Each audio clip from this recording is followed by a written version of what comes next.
এবার আমরা এটা অ্যাড করব। কিভাবে অ্যাড করব, এটা জাস্ট যে কোনো একটা চেইনে আমরা এটা ইনসার্ট করাবো, যে খুব ইজিলি ইনসার্ট হয়ে যাচ্ছে। তারপর এই যে এখান থেকে এভাবে করে এটা জাস্ট একটা চেইন দিব।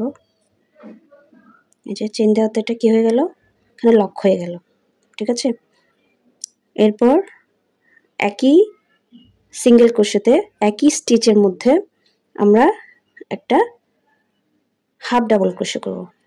হাফ ডাবল ক্রোশে কিভাবে করে, হাফ ডাবল ক্রোশে জাস্ট এভাবে হুকটার সাথে আমরা সুতাটা পেঁচিয়ে এখানে ইন করব, আবার এটা নিয়ে বের হয়ে প্রত্যেকটা সুতা আমরা ফেলে দেবো। এটা হচ্ছে হাফ ডাবল ক্রোশে। এবার হচ্ছে একটা ডাবল ক্রোশে করব। ডাবল ক্রোশেও সেম, এভাবে সুতাটা পেঁচিয়ে নে, এরপর এটাতে ইনসার্ট করাবো। তারপর আমরা দুইটা সুতা ফেলে দিব, এই যে এখানে আবার দুইটা দেখাচ্ছে, এবার একসাথে দুইটা ফেলে দিব। এই বোঝা গেছে। এবার দুইটা চেন নিব, এরপর আবার এখানে পরের যে স্টিচটা আছে, পরের স্টিচে যাব। পরের স্টিচে গিয়ে আমরা কি করব, একটা ডাবল ক্রোশে করব,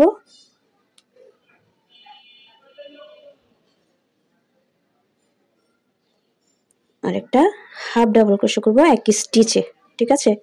একই স্টিচে এই যে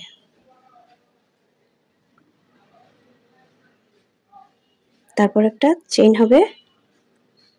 এরপরে আমরা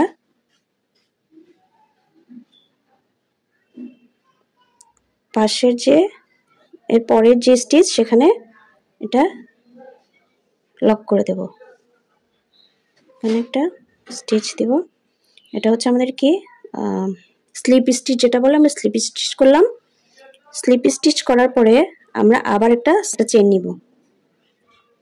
এই যে আমাদের একটা পাপড়ি কিন্তু হয়ে গেছে, একটা পাপড়ি হয়ে গেছে। এরপর সেম একই স্টিচে আমি কি নিব, একটা হাফ ডাবল ক্রোশে নিব, এই যে তারপর আবার একটা ডাবল ক্রোশে নিব। আমরা যারা ক্রোশেটের কাজ করি একদম বেসিক, এগুলা স্টিচগুলো কিন্তু একদম বেসিক। এগুলো আমরা যারা একদম নতুন কাজ করছি তারা এগুলো না জানলে কিন্তু আমরা আমাদের এই কাজগুলো করতে পারবো না। কাজে আমি মনে করছি যারা আমার এই ভিডিওটা দেখছেন বা যারা এই সানফ্লাওয়ারটা শেখার চেষ্টা করছেন, তারা অন্তত পক্ষে এই স্টিচগুলোর নাম এবং স্টিচগুলো জানেন। তো আমি এই জন্য এত বেশি ডিটেইল স্টিচগুলো নিয়ে বলছি না, আমি জাস্ট স্টিচগুলোর নাম বলে দিচ্ছি। আমি এখানে স্লিপ স্টিচ ইউজ করেছি, চেন ইউজ করেছি, ডাবল ক্রোশে ইউজ করেছি, আর হচ্ছে হাফ ডাবল ক্রোশে ইউজ করেছি। এই যে এখন এটা হচ্ছে আমার দুইটা চেন দিয়ে আমি আবার পাশের স্টিচে একটা ডাবল ক্রোশে করলাম, এবার করব একটা হাফ ডাবল ক্রোশে। এই যে হাফ ডাবল ক্রোশে সেম যেমন শুরু করেছিলাম একটা চেন দিয়ে, একটা চেন দিয়ে শেষ করব। শেষ করে পাশের স্টিচে গিয়ে এটা স্লিপ স্টিচ দেব। এই যে এভাবে হচ্ছে স্লিপ স্টিচ দেব। এই যে দুটা ফুলের পাপড়ি কিন্তু আমার হয়ে গেছে, দেখেন। এরপর সেম একইভাবে পুরোটা করে তারপর দেখাচ্ছি। আচ্ছা, আমার এখানে লাস্টে আর দুইটা স্টিচ বাকি আছে। এই যে আমি লাস্টের এই এটাও আপনাদের সাথে শেয়ার করছি, লাস্টের এই পাপড়িটা, যাতে করে আপনারা বুঝতে পারেন। এই যে লাস্টে একটা চেন করেছি, এরপর এই পাশের স্টিচে আমি কি করছি, এটা স্লিপ স্টিচ করে দিচ্ছি। যে স্লিপ স্টিচ কিভাবে করে আশা করি আপনারা জানেন, আর না জানলে অবশ্যই আমাকে কমেন্ট করবেন, তাহলে আমি নতুনদের জন্য ওভাবে করে ভিডিও বানাবো একেবারে শুরু থেকে, একদম চেন থেকে শুরু করে কিভাবে আপনারা চেন করবেন, চেন শিখবেন। আসলে এই কাজগুলো হচ্ছে সম্পূর্ণ আগ্রহের উপর, যাদের আগ্রহ আছে, যাদের সত্যি করার খুব ইচ্ছা, তারাই করতে পারবেন। আর অন্যথায় কাজ করাটা আসলে অতটা সহজ না। স্লিপ স্টিচের পর কি একটা চেইন হবে, চেইনের পর একটা একই স্টিচের মধ্যে একটা হাফ ডাবল ক্রোশে হবে, আবার একই স্টিচের মধ্যে একটা ডাবল ক্রোশে হবে। এরপর 2টা চেইন হবে, তারপর পাশের যে স্টিচ লাস্ট স্টিচ এটাতে ফার্স্টে একটা ডাবল ক্রোশে হবে, তারপর একটা হাফ ডাবল ক্রোশে হবে, তারপর একটা চেইন, এরপরে স্লিপ স্টিচ হয়ে যাবে একদম প্রথমে আমরা যেখান থেকে শুরু করেছিলাম সেখানে। এই যে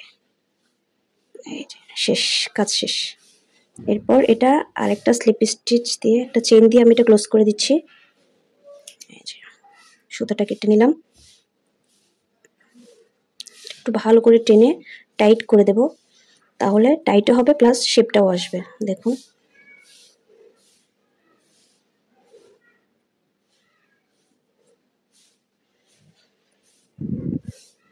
কেমন লাগছে, একটু কাছ থেকে দেখাই। এই যে লাগছে না সানফ্লাওয়ারের মতো?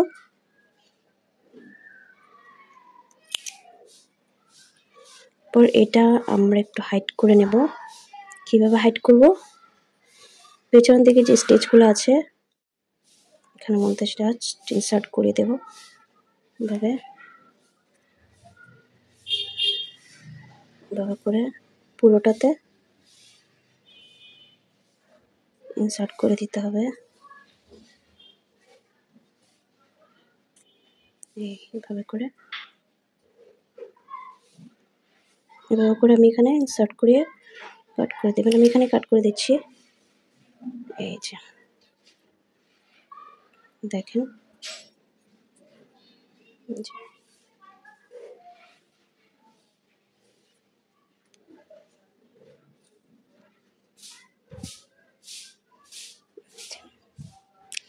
আচ্ছা আমি তো কমপ্লিট করলাম। আশা করছি আপনারা এটা দেখে কিছুটা হলেও উপকৃত হবেন, আর যদি কিছুটাও উপকৃত হন তাহলে আমার এই ভিডিও করাটা, আমার এই কষ্ট সার্থক হবে।